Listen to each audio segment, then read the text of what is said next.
बिस्मिल्लाहिर्रहमानिर्रहीम। लाखों करोड़ों दुरूदो सलाम मोहम्मद मुस्तफ़ा सल्लल्लाहु अलैहि वसल्लम और आले मोहम्मद पर। मैं हूं उमर दराज गोंदल।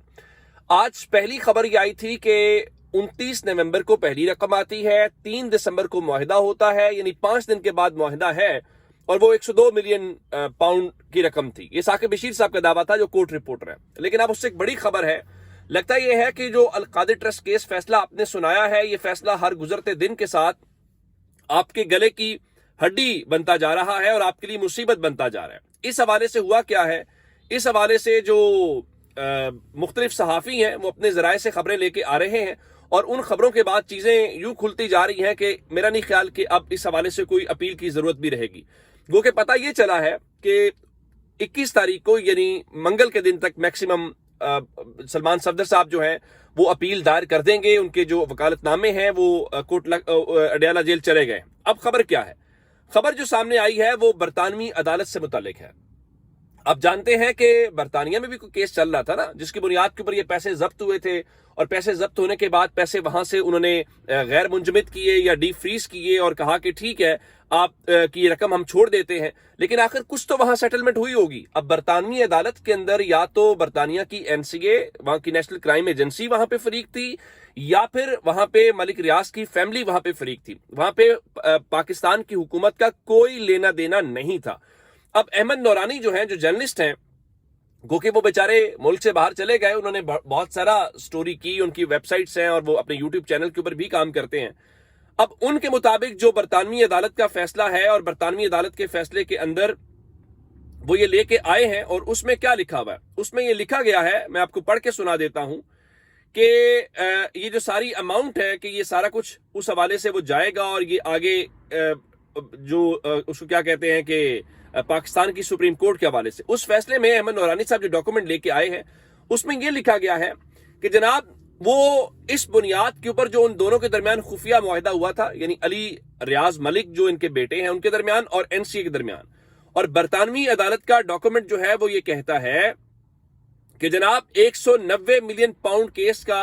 जो रकम है वो सिर्फ इस शर्त के ऊपर गैर मुंजमद की गई कि वो रकम जो है वो सुप्रीम कोर्ट ऑफ पाकिस्तान के अकाउंट में जमा कराई जाएगी। यानी उसमें यह नहीं लिखा गया कि वो पाकिस्तान की हुकूमत के पास जाएगी या कहां पे जाएगी। वहां पे अली रियाज मलिक भी उनको कह रहे हैं, और एनसीए इस बात के ऊपर इत्तेफाक कर रहा है कि जी बिल्कुल ठीक है, आप उसको सुप्रीम कोर्ट के अंदर ले जाइए। तो अब ये एक इंपॉर्टेंट बात है मेरे ख्याल से। अगर वहां पे बरतानवी अदालत के अंदर वो ये बात कर रहे हैं और एनसीए उसके ऊपर एग्री कर रहा है और उसकी बुनियाद के ऊपर रकम आगे आ रही है, तो फिर मेरा ख्याल अब ये केस सारे का सारा जो है वो उड़ गया है। अब क्या कहते हैं इसमें इमरान खान क्या कहते हैं? इमरान खान की एक वीडियो मौजूद है जिसमें वो ये समझाने की कोशिश करते हैं, भाई उसमें ना मेरा कोई फायदा था, ना उसमें हुकूमत का कोई नुकसान था। वहां पे उन दोनों के दरमियान एक एग्रीमेंट हुआ, उस एग्रीमेंट की बुनियाद के ऊपर पैसे वहां पे आने थे। हमें ये कहा गया कि अगर आप इसको नहीं करेंगे तो फिर आपके पास ये है कि हम इस एग्रीमेंट को मलिक रियाज के साथ नहीं करते, और आप वहां पे आ जाएं और आप केस लड़ें, केस लड़ने की बुनियाद के ऊपर पैसे जो है वो आप पाकिस्तान ले जाएं। तो उनका हमें क्या जरूरत थी, जब वो ऑलरेडी मुआहिदा कर चुके हैं तो पैसे वहां पे आ जाएं, हम पाकिस्तान की जेब से पैसा क्यों लगाएं? ये उनका कुल केस है। और अब ये जो डॉक्यूमेंट सामने आ रहे हैं वो मतीउल्लाह जान भी कह रहे हैं जी बरतानवी अदालत के फैसले के मुताबिक मलिक रियाज और एनसीए का खुफिया मुआहिदा ये था कि ये रकम जुर्माने की मद में सुप्रीम कोर्ट के अकाउंट में ही जाएगी और हुकूमत पाकिस्तान इसका कोई इस्तेमाल नहीं कर सकेगी। इस मुआहिदे के तहत ही इमरान खान की काबीना ने मंजूरी दी, और इमरान खान का आर्गूमेंट भी यही है कि भाई हमने कोई रकम का नहीं तय किया कि रकम कहां पे जाएगी, हमने तो डीड ऑफ कॉन्फिडेंशियलिटी तय की है। यानी हमारे साथ उनका सिर्फ इतना था मुतालबा था कि इसको खुफिया रखा जाए, इसको बाहर ना लाया जाए कि क्या कुछ हुआ है, और हमने उसकी मंजूरी दे दी जी हम बाहर नहीं लेके आते, ले आओ पैसे, पाकिस्तानी पैसे आएंगे ना जी, और वो आपस में तय कर चुके हैं पैसे कहां पे आने हैं। तो इस तरह से ये केस अब उस हवाले से लगता ये है कि अमली तौर पे उड़ गया है अभी तो। और यही बात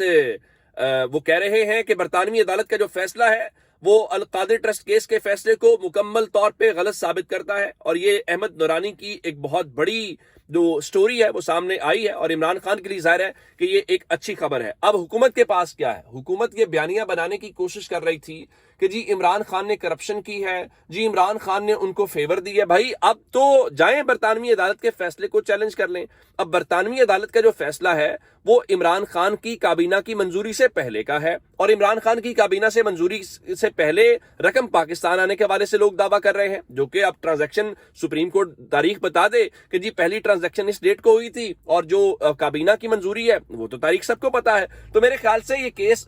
جو سرکار حکومت ایک لائن لے رہی تھی بار بار، جی یہ جی ایک اوپن اینڈ شٹ کیس ہے، بالکل یہ اوپن اینڈ شٹ کیس ہے، لیکن یہ اوپن اینڈ شٹ اتنا کیس ہے کہ یہ ہائی کورٹ میں اگر جج صاحب چاہیں تو پہلی پیشی کے اوپر ہی یہ اڑ جائے گا۔ لیکن جس طرح میں نے آپ کو بتایا کہ چونکہ عدالتوں کے اندر ان کو عمران خان کو عام طور پہ ہوتا یہ ہے کہ جب کوئی کسی شخص کے اوپر کیس ہوتا ہے تو اس کو انتہائی سزا نہیں دی جاتی، اس کو میکسیمم پنشمنٹ نہیں کی جاتی، لیکن اس میں میکسیمم پنشمنٹ کرنے کا مقصد یہ تھا کہ عمران خان کو 14 سال کی سزا سنائی جائے، اور 14 سال کی سزا چونکہ شارٹ سینٹنس میں نہیں آتی اور عدالت اس کو فوری طور پہ ختم نہیں کرتی، تو یہ اپیل آئے گی، تو اپیل جو ہے وہ پھر لمبی چوڑی چلے گی۔ تو اس کے پیچھے بیسیکلی نیت یہ تھی۔ اب حکومت کل سے، تارڑ صاحب نے کل میں لاہور میں یہ لائن لی، اور اس سے پہلے اعظم نذیر تارڑ صاحب نے پرسوں یہی بات کی، اور وہ کیا کہہ رہے تھے؟ وہ کہہ رہے تھے دیکھیے جی بات یہ ہے کہ نمبر کے اوپر اپیل لگنی چاہیے، یہ نہیں ہونا چاہیے کہ کسی غریب آدمی کی اپیل تو عدالت کے اندر ٹکی رہے، لیکن جو ہیں وی آئی پی ان کی فوری طور کے اوپر جو اپیل ہے وہ لگ جائے۔ اب اس حوالے سے ایک بڑی اور اہم ڈیولپمنٹ ہے کہ تحریک انصاف کو یہ کہا جا رہا ہے کہ جناب وہ نا آپ کے مذاکرات خطرے کے اندر پڑ گئے ہیں، اور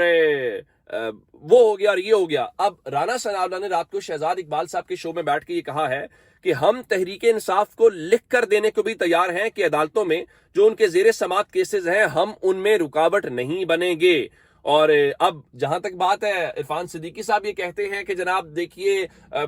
پی ٹی آئی طے کر لے کہ انہوں نے فرنٹ جو چینل ہے اس کو استعمال کرنا ہے یا جو بیک چینل ہے، تو مذاکرات کے لیے 3-4 دروازے نہیں کھولے جا سکتے، اور وہ پینک میں تھے۔ اور رانا ثناء اللہ رات کو گارنٹی دے رہے تھے جناب کہ پی ٹی آئی کا اسٹیبلشمنٹ کے ساتھ چینل بالکل بھی نہیں کھولا، اور دوسری جانب ان کے اپنے ہی دوست جو ہیں، جس میں عرفان صدیقی صاحب فرماتے ہیں جی مجھے جو بیرسٹر گوہر ہیں اور ان کے اور آرمی چیف کے درمیان جو مکالمہ ہوا، مجھے ان مکالموں کا بھی علم ہے۔ تو آپ یہ طے کریں پہلے بیٹھ کے کہ کیا پی ٹی آئی کا اور اسٹیبلشمنٹ کا کوئی چینل کھلا ہے یا چینل نہیں کھلا، لیکن ایسے بیٹھ کے بات کر دینے سے کوئی مسئلہ نہیں ہوگا۔ اچھا ایک بات اور ہے، پاکستان تحریک انصاف کی رات کور کمیٹی کا 10 بجے اجلاس تھا، اور کور کمیٹی اجلاس کے اندر بہت ساری باتیں ہوئیں، اور اس میں عالیہ حمزہ صاحبہ نے کہا کہ جو پارٹی کی کالی بھیڑیں ہیں ان کے حوالے سے انہوں نے کہا کہ فیصلہ کیا جائے، بالکل ٹھیک بات ہے۔ ایک اور بڑا امپورٹنٹ سوال رات اٹھا، انہوں نے کہا کہ دیکھیے عمران خان کو سزا سنائی گئی، 14 سال کی سزا تھی، یعنی میکسیمم پنشمنٹ تھی، لیکن پاکستان تحریک انصاف کی جانب سے احتجاج کیوں نہیں کیا گیا؟ یعنی ان کا ہمارے وزیر اعظم کو 14 سال کی سزا ہو گئی اور ہم جو ہے اس بارے میں خاموش بیٹھے رہے، تو یہ بات تو ٹھیک نہیں ہے۔ اس حوالے سے انہوں نے اپنی تشویش کا اظہار کیا، اور یہ سوال جن لوگوں نے جس طرح سے وہ ہیں عالیہ حمزہ خود جیل کاٹ کے آئی ہیں، انہوں نے سزائیں کاٹی ہیں، انہوں نے قربانیاں دی ہیں، وہ ان چیزوں کو سمجھتے ہیں۔ اب دیکھیں نا اعجاز شریف صاحب کی صحت کے متعلق پتہ چلا کہ عمران خان کو پتہ چلا ہے، تو وہ بڑے پریشان ہوئے ہیں، انہوں نے ان کے لیے پیغام بھیجا ہے۔ تو جو لوگ جیلوں میں نہیں گئے یا جو عمران خان کے نام کے اوپر سیٹیں لے کے یا عہدے لے کے بیٹھ گئے، ان کی تو کنسرن ڈفرینٹ ہے، لیکن جو بیچاروں جن کے خاندان تباہ ہو گئے ہیں، جن کے کاروبار تباہ ہو گئے ہیں، جنہوں نے سب کچھ کیا وہ تو کریں گے۔ اب اس کے بیچ میں جو گورنمنٹ کے حوالے سے ایک اور بری خبر، اب ان کے اپنے پرو جو لوگ ہیں وہ کیا کہہ رہے ہیں، نجم سیٹھی تو عمران خان کے حق میں نہیں ہے، وہ فرماتے ہیں جی عمران خان مائنس نہیں ہو سکتے، تحریک انصاف کو کوئی اور لیڈ نہیں کر سکتا، جس کی پوزیشن مضبوط ہو وہ مائنس نہیں ہوتا، نون لیگ کی اس بار پوزیشن کمزور تھی اور نواز شریف جو ہے وہ مائنس ہو گئے ہیں۔ اب جو سیٹھی صاحب ہیں، سیٹھی صاحب تو اب الیکشنز کی بات کر رہے ہیں، اور یہی بات فواد چوہدری نے کی تھی، اور انہوں نے کہا تھا کہ الیکشنز کی بات کریں اور الیکشنز عمران خان کو دینے پڑیں گے۔ اور سچی بات تو یہ ہے، ہمارے پاس ایک 8 فروری کا وہ آیا تھا چانس کہ ہم اس چانس کے اندر اس مسئلے کو حل کر لیتے، لیکن ہم نے اس کو ہی بدل لیا، تو میرا خیال اب چانس کم ہے، اب عقل سے کوئی کام لے تو شاید مسئلے کا حل نکل ہے۔ اپنا بہت سارا خیال رکھیے گا، خدا حافظ۔